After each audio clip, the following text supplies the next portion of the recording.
Hello guys, हमारे YouTube channel पे आपका स्वागत है। तो आज हम पढ़ने वाले हैं इंडियन इकोनॉमी का फर्स्ट लेक्चर। आज हम देखेंगे कि फर्स्ट लेक्चर में, जैसा कि हमने लास्ट वीडियो में बात की थी, कि कुछ हमारे मेजर टॉपिक्स हैं जिनको हम कवर करने वाले हैं।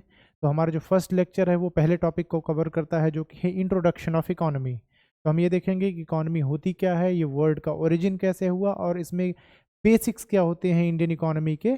और ये सारी चीज़ें इंपॉर्टेंट हो जाती हैं आपके लिए HCS प्रीलिम के पॉइंट ऑफ व्यू से। ओके, सो बिना देर किए हुए शुरू करते हैं।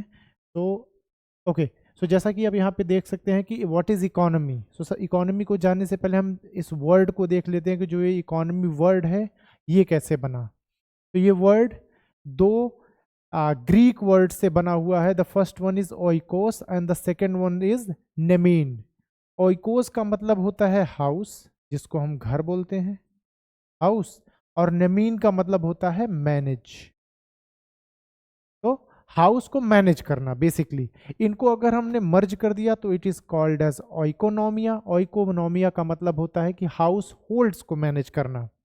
ठीक है, अब धीरे धीरे इसी को हम इकोनॉमी बोलने लगे। और इकोनॉमी का मतलब क्या हुआ? Management of materials. तो इकोनॉमी का एग्जैक्ट मतलब क्या हुआ? Management of materials. तो ये इकोनॉमी की मीनिंग हो गई। और इकोनॉमी वर्ड कब हमने दिया? तो लेट 15th सेंचुरी में हमने इकोनॉमी वर्ड इस प्रॉपर सब्जेक्ट को दिया। ओके, अब इकोनॉमी से रिलेटेड कुछ बातें हैं जो बोली जाती हैं, उनको भी हम देख लेते हैं साथ ही साथ। तो the first thing is economy is called as a dismal और पुअर साइंस। अब इसका क्या मतलब हुआ कि इसको डिसमल साइंस या पुअर साइंस क्यों कहते हैं?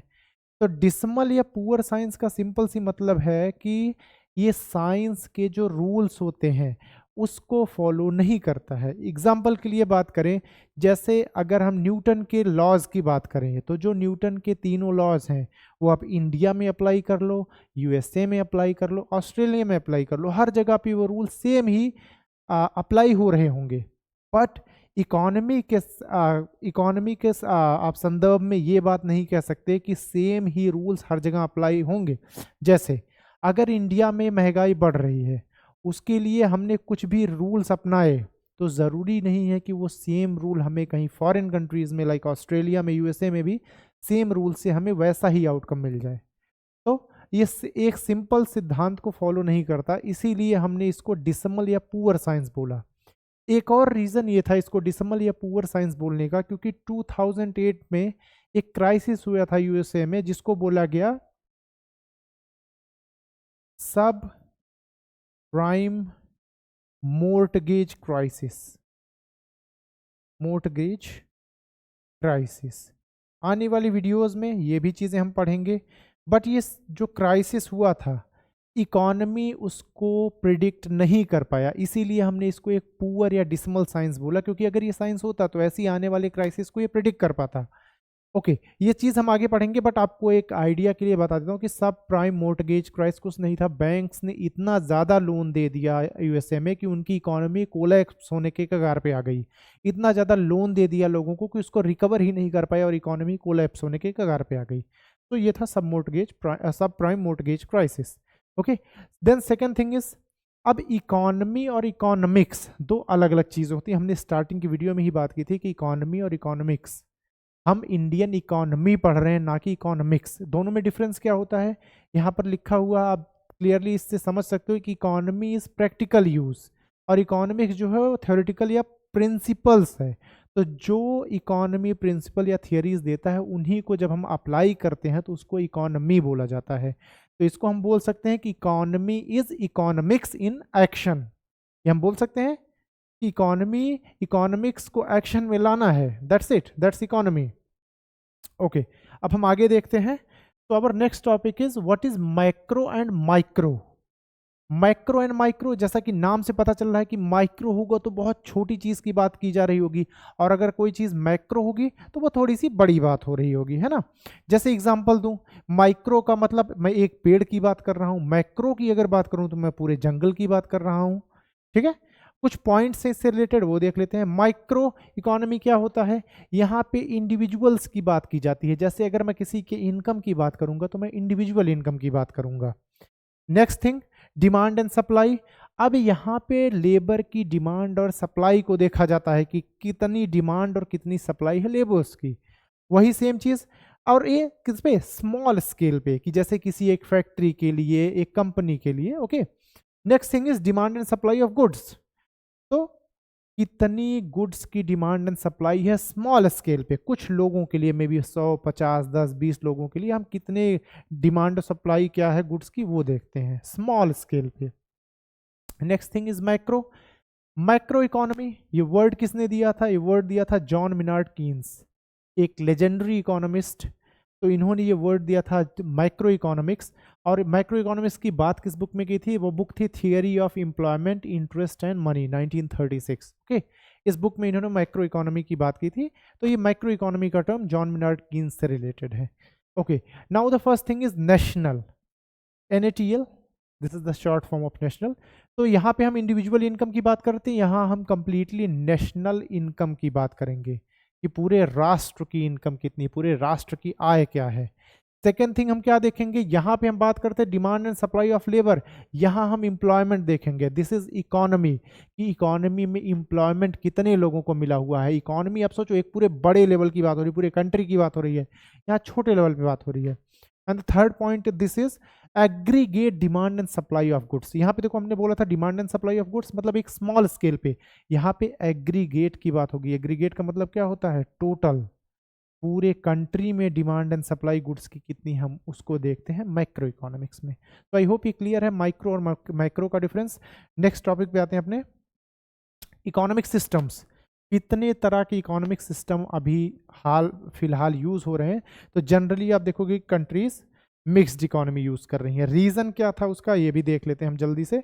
तो the first economic system is market economic system.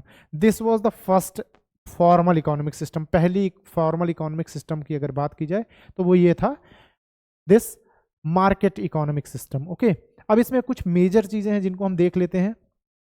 So the first thing is, it was given by Adam Smith. He is known as the father of economics. Adam Smith को father बोला जाता है economics का।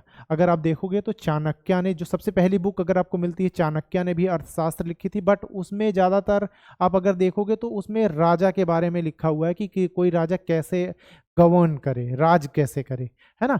तो जो economy के concept से relate होती है वो सबसे पहली बुक एडम स्मिथ ने लिखा था।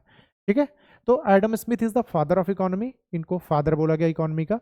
The second point is self interest. Okay, अब देखो मार्केट इकोनॉमी में सेल्फ इंटरेस्ट काम करता है। इसका मतलब समझते हैं हम, सेल्फ इंटरेस्ट का मतलब क्या हुआ। जैसे अगर मैं कोई बिजनेस कर रहा हूं तो मेरे अंदर ये लालच होगा कि इस बिजनेस को करके मैं कुछ पैसे कमाऊंगा, मैं पैसे कमाऊंगा। अब जैसे मैंने एक फ़ोन बनाया, एग्जाम्पल के लिए देखते हैं कि मैंने एक फ़ोन बनाया, उस फ़ोन को मैंने बेचा, मुझे उससे कुछ प्रॉफिट हुआ। अब मैं वैसे ही 10 फ़ोन और बनाऊंगा। जब 10 फ़ोन और बनाऊंगा, उन 10 फ़ोन बनाने में लोगों की ज़रूरत होगी तो मैं लोगों को एम्प्लॉयमेंट दूंगा। अब उस 10 फ़ोन के बाद जब वो फ़ोन बिके, मुझे और प्रॉफिट हुआ। अब मैंने देखा कि मार्केट में किस चीज़ की डिमांड बढ़ रही है, फ़ोन्स की डिमांड बढ़ रही है। कैसे फ़ोन्स की डिमांड, 3 कैमरे वाले फ़ोन्स की डिमांड। तो मैंने फ़ोन्स में, अब उसमें मैंने क्या यूज़ किया, मैंने उसमें अपना रिसर्च एंड डेवलपमेंट की भी चीज़ें यूज़ की, यूनिकनेस लाई। तो यही जो सेल्फ इंटरेस्ट काम करता है, इसी सेल्फ इंटरेस्ट को एडम स्मिथ ने नाम दिया इनविजिबल हैंड थियरी। कि मतलब एक हाथ है, एक इनविजिबल हाथ है जो मुझे पुश कर रहा है आगे जाने पे, और वो हाथ कुछ और नहीं, वो हाथ सेल्फ इंटरेस्ट है मेरा, जो मुझे पुश कर रहा है कि आप आगे बढ़ते रहो। आज मैंने 1 फ़ोन बनाया, 10 फ़ोन बनाया, फिर आगे मैं 1000 फ़ोन बनाऊंगा, ऐसे ही चलता रहेगा। This is called invisible hand theory. ठीक है, कि मेरा सेल्फ इंटरेस्ट काम कर रहा है क्या, मुझे आगे ले जाने में, और जब मैं आगे जाऊंगा तो मेरे कंट्री की जो इकोनॉमी होगी वो भी आगे जाएगी। ठीक है, so this is the thing. Okay, the next point is animal spirit. Animal spirit क्या होती है, अगेन एनिमल स्पिरिट इज, देखो आप, 2 तरह के स्पिरिट होते, शेयर मार्केट में हम 2 तरह के लोगों की बात करते हैं एनिमल स्पिरिट में। एक होता है बेयर, एक होता है बुल। तो बियर क्या होता है, बियर जो है वो रिस्क टेकर नहीं होता, कि मतलब उसको लगेगा कि शेयर्स डाउन जाने वाले तो मेरा रिस्क लेना ठीक नहीं होगा, मेरा पैसा डूब जाएगा। अब जो बुल कैटेगरी का पर्सन होगा वो क्या करेगा, वो रिस्क टेकर होगा कि अरे मुझे पता है ये शेयर ऊपर जाने वाला, मैं इसमें पैसा इन्वेस्ट करूंगा। तो वो क्या करेगा, इन्वेस्ट करेगा। इसीलिए अगर आपने वेब सीरीज देखी होगी तो जो हर्षद मेहता थे, हर्षद मेहता को बिग बुल बोला जाता था because he was a risk taker. तो दिस इज द डिफरेंस। मतलब एनिमल स्पिरिट काम करती है सेल्फ इंटरेस्ट वाली बात, यहाँ पे एनिमल स्पिरिट काम करती है कि रिस्क ज्यादा लोगे ज्यादा प्रॉफिट होगा। This is the thing. Next thing is laissez fair. अब लेजेस फेयर का मतलब क्या होता है? लेजेस फेयर का मतलब होता है लीव इट अलोन और let it be. Let it be Latin word है जिसका मीनिंग होता है लेट इट बी। इसका मतलब ये हुआ लेट इट बी। इसका मतलब एडम स्मिथ कहते हैं गवर्नमेंट को कि जो ये मार्केट है, जो ये बिजनेस चल रहा, इसमें आप ज्यादा इंटरफेयर मत करो, इसको होने दो। लेजेस फेयर मतलब उसमें आप ज्यादा इंटरफेरेंस मत करो। हिंदी में बोले तो इसको उन्होंने बोला कि हस्तक्षेप की नीति होनी चाहिए, कि ज्यादा इंटरफेरेंस गवर्नमेंट का नहीं होना चाहिए। अच्छा, अब ये भी सवाल आता है कि गवर्नमेंट का इंटरफेरेंस नहीं होगा तो जो कंपटीशन है मार्केट में, अब मार्केट जो पूरा बन रहा है वो किस चीज से कंट्रोल होगा? मार्केट को कंट्रोल करने के लिए भी कोई पावर चाहिए। तो उन्होंने बोला कि जो मार्केट होगा वो कंपटीशन बेस्ड होगा, उसका रेगुलेशन कंपटीशन से होगा। कि मतलब जैसे एक बिजनेसमैन है, जैसे मैंने अपना एग्जांपल दिया, अब मेरा प्रॉफिट देख के हो सकता है मेरा पड़ोसी भी बिजनेस करने आ जाए, तो वो भी आ गया। अब देखो दोनों में कंपटीशन होना शुरू हुआ, तो इसी तरह से कई सारे लोग आएंगे जिससे कंपटीशन बढ़ेगा और मार्केट इसी से चलता जाएगा चलता जाएगा। और लास्ट एक और बात इसमें, मार्केट इकोनॉमी में ये किस चीज पे बेस्ड होता है? डिमांड एंड सप्लाई पे। Demand and supply.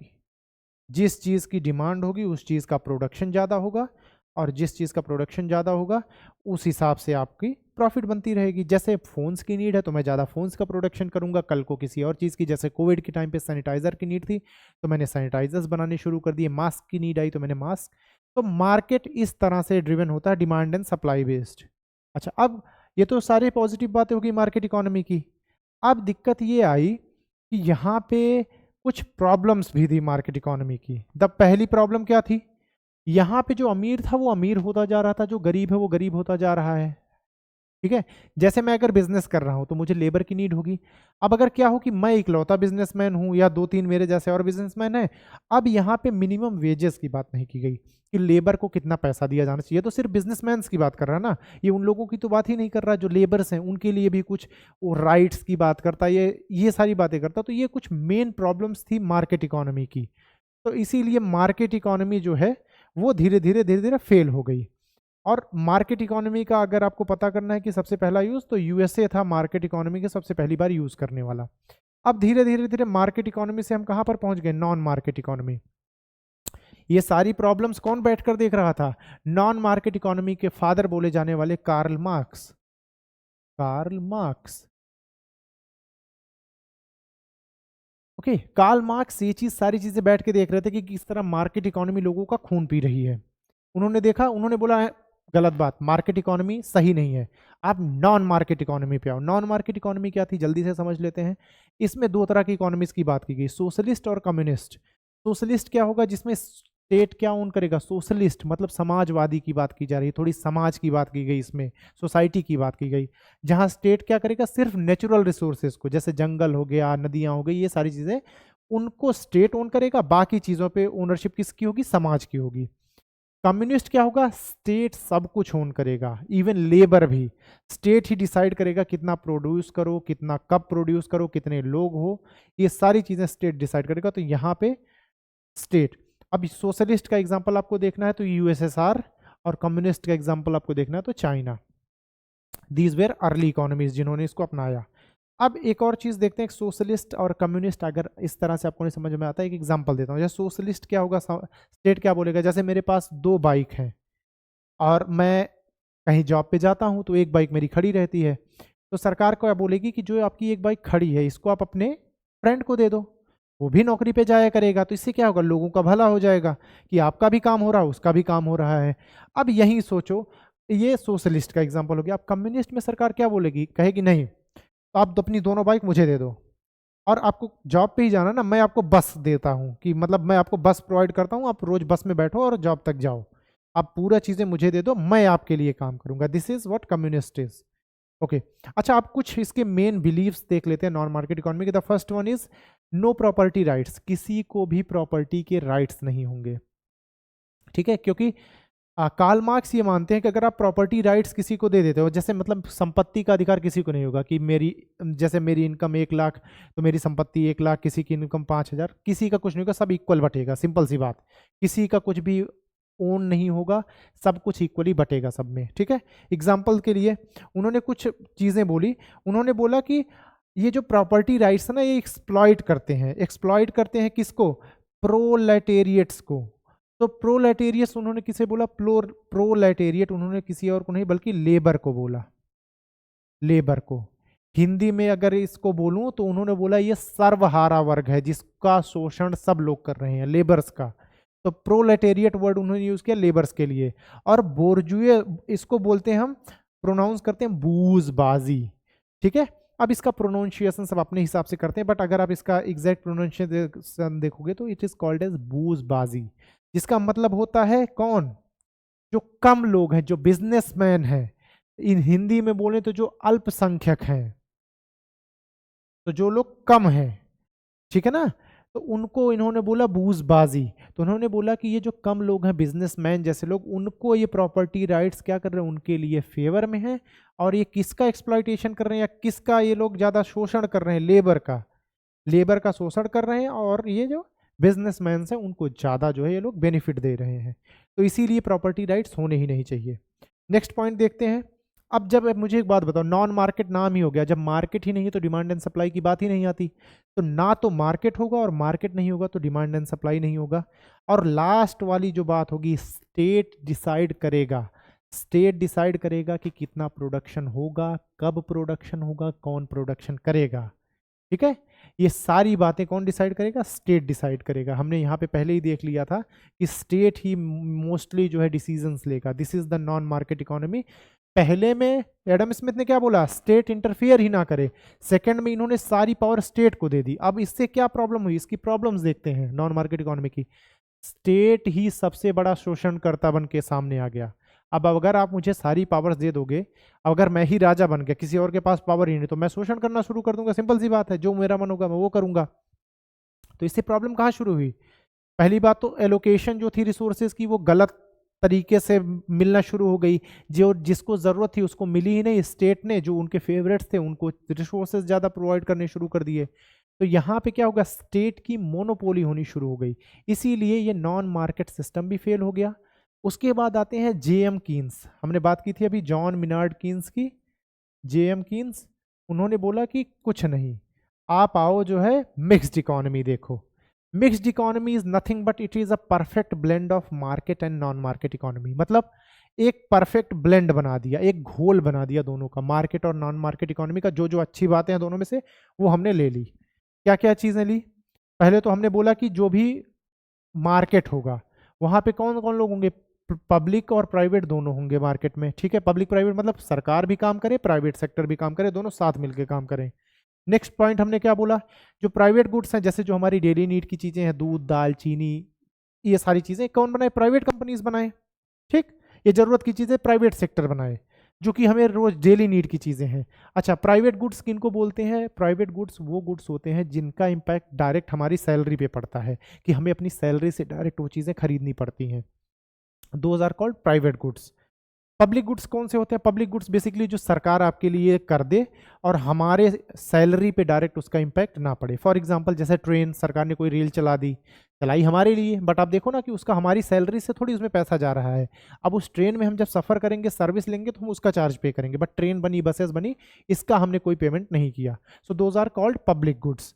तो पब्लिक गुड्स के रोल पब्लिक सेक्टर प्ले करे, और प्राइवेट गुड्स का जो भी रोल होगा वो प्राइवेट सेक्टर प्ले करे।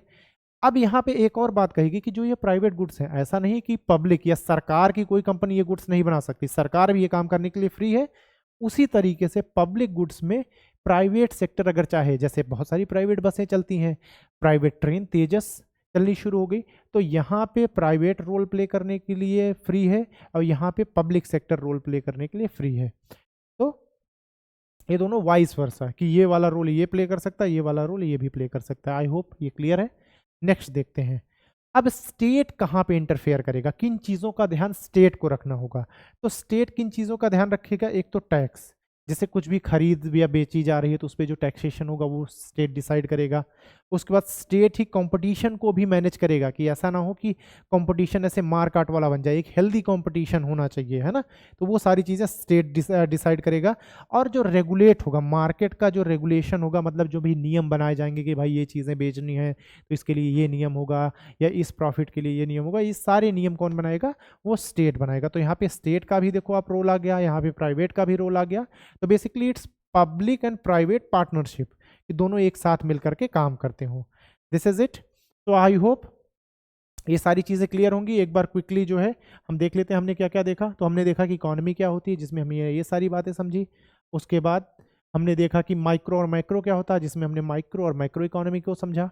And then the last thing is हमने इकोनॉमिक सिस्टम देखा, जिसमें मार्केट इकोनॉमी देखा, नॉन मार्केट इकोनॉमी देखा, और हमने मिक्स्ड इकोनॉमी देखा। ये सारी चीज़ें, और जो अभी करंटली अगर आप बात करोगे इंडिया से लेकर के सारे देश, तो सारे लोग ये मिक्स्ड इकोनॉमी को ही फॉलो करते हैं। तो आई होप ये वीडियो आपके लिए यूज़फुल हो। Thank you so much. और अगर आपको ये वीडियो हेल्पफुल लगती है तो प्लीज़ हमारे चैनल को सब्सक्राइब करें और सपोर्ट करते रहें। अच्छा, वन मोर थिंग आपको बताना चाहता हूँ कि फरीदाबाद में हमारा ऑफलाइन सेंटर भी है। तो जो भी हरियाणा के बच्चे HCS प्रीलिम्स के लिए तैयारी कर रहे हो या मेंस की तैयारी करना चाहते हैं, वो हमारे इंस्टीट्यूट पे भी आ सकते हैं। सो इंस्टीट्यूट का नाम है श्री कृष्णा IAS फरीदाबाद में। ठीक है, okay, thank you so much. I hope video आपके लिए यूज़फुल रही हो। Thanks a lot.